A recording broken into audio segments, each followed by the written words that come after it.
Bonjour, je m'appelle Agatha Michalska et je suis la directrice des affaires régionales chez Centraide Est de l'Ontario. Notre Centraide travaille dans toute l'Est de l'Ontario dans 4 collectivités distinctes, la communauté de Prescott-Russell, Ottawa et les comtés de Lanark et de Renfrew. Mon emploi actuel chez Centraide ferme en quelque sorte la boucle et je vais vous dire pourquoi sous peu.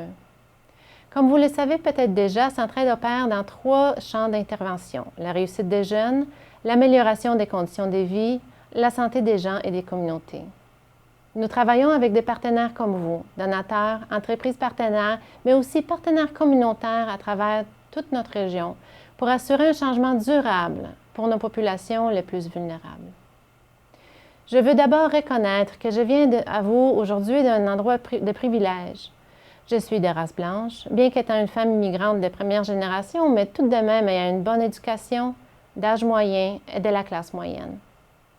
Mon histoire n'a vraiment rien de spécial, sauf qu'elle démontre à quel point nous pouvons être fragiles, à quel point ceux qui rencontrent davantage d'obstacles sont vulnérables et à quel point les services que vous aidez à soutenir grâce à vos dons à Centraide sont essentiels.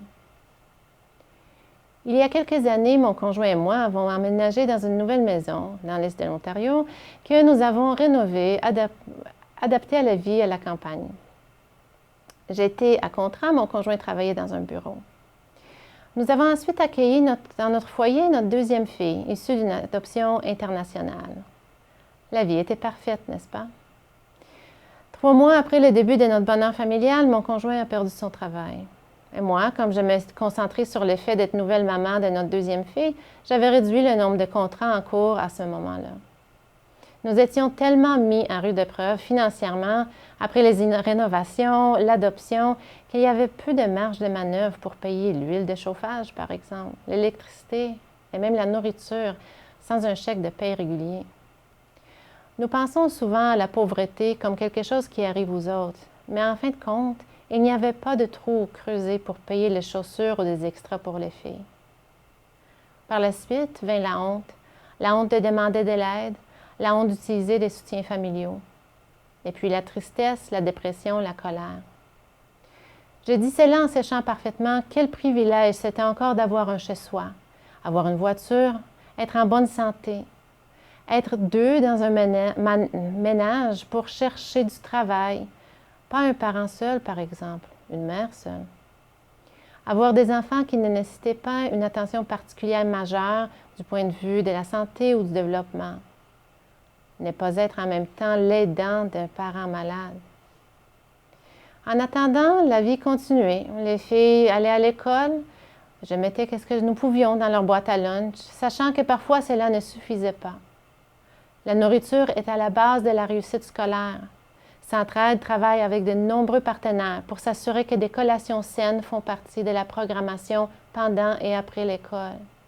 Pouvez-vous imaginer à quel point il est déchirant pour une maman de savoir qu'elle ne peut pas fournir assez pour que ses enfants s'épanouissent? Et pouvez-vous imaginer ce que cela fait pour un père d'être sur le point de perdre le toit qui abrite sa famille? Il m'a fallu près d'1 an pour trouver du travail, un salaire encore insuffisant pour rembourser plus que les intérêts de la dette occasionnelle et subvenir aux besoins de base du ménage. Et il a fallu presque 2 ans à mon conjoint pour trouver un emploi permanent. Pendant 7 ans, il était le seul à faire l'épicerie. Le stress d'acheter de la nourriture que nous ne pouvons à peine nous permettre a également eu des conséquences néfastes sur sa santé mentale. Je sais aujourd'hui combien de programmes Centraide soutient grâce à vos dons pour répondre aux problèmes de santé mentale, sans parler du potentiel de violence domestique, par exemple. C'est un domaine dont l'incidence a augmenté tellement depuis le début de la pandémie. Et depuis le mars de l'année dernière, Centraide a soutenu de nombreux programmes pour aider des femmes à fuir les situations de violence.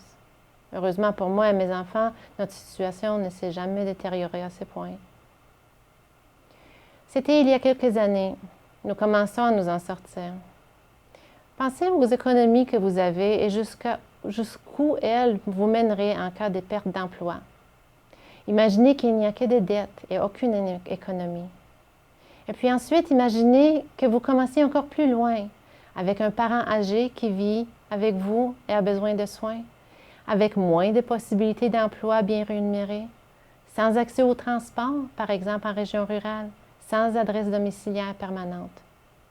Je parle d'un endroit de privilège et pourtant c'était la période la plus effrayante de ma vie. Pour de nombreuses personnes que Centraide soutient par l'intermédiaire de nos agences partenaires, il s'agit d'une réalité transmise de génération en génération sans que ce soit de leur faute. Les enfants ont réussi grâce à des programmes comme Bien manger, mieux apprendre, un programme que je sais maintenant soutenu localement par Centraide, qui dans notre école fournit des collations pour les enfants, tous les enfants, sans discrimination. Nous avons également eu accès au 211, un autre partenaire de longue date de Centraide, pour nous informer des programmes de soutien, des agences locales qui offrent par exemple des habits de neige, des sacs à dos et d'autres articles essentiels pour les enfants. Le 211 est également essentiel pour les références de soutien en santé mentale.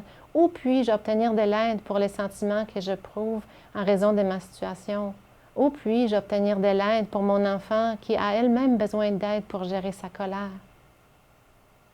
Mon histoire n'est pas celle d'un grand traumatisme, d'une pauvreté générationnelle ou d'un déplacement forcé. Mon histoire est simplement celle d'une personne de classe moyenne dans des circonstances qui tournent mal. Je veux attirer votre attention sur ce point, car lorsque nous travaillons avec Centraide en tant que donateur, bénévole, champion des campagnes de notre bureau, nous veillons à ce que personne ne manque de rien. Car la personne qui se prive, la personne qui n'arrive pas à nourrir suffisamment ses enfants ou qui traverse une mauvaise période pourrait être notre futur collègue de travail, notre voisin, notre sœur ou notre frère. Et puis imaginez même combien il est encore plus important d'aider ceux qui ont des opportunités limitées par nos systèmes, par exemple, par nos préjugés, par leur situation. Notre devise, c'est que pour qu'une communauté soit bonne, elle doit être bonne pour tout le monde. Tous nos enfants méritent les mêmes opportunités.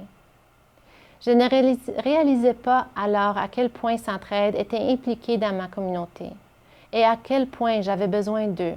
Et en retour de votre générosité pour assurer l'existence des programmes qui m'ont soutenu, qui ont soutenu mes enfants. Nous sommes tous acteurs du changement. Nous devons penser aux autres. Nous devons nous engager à faire de nos collectivités un meilleur endroit à vivre. Et nous devons agir en faveur du changement. En tant qu'ambassadrice de Centraide, je vous encourage à imaginer tous les biens que nous pouvons faire ensemble. Merci pour votre temps aujourd'hui.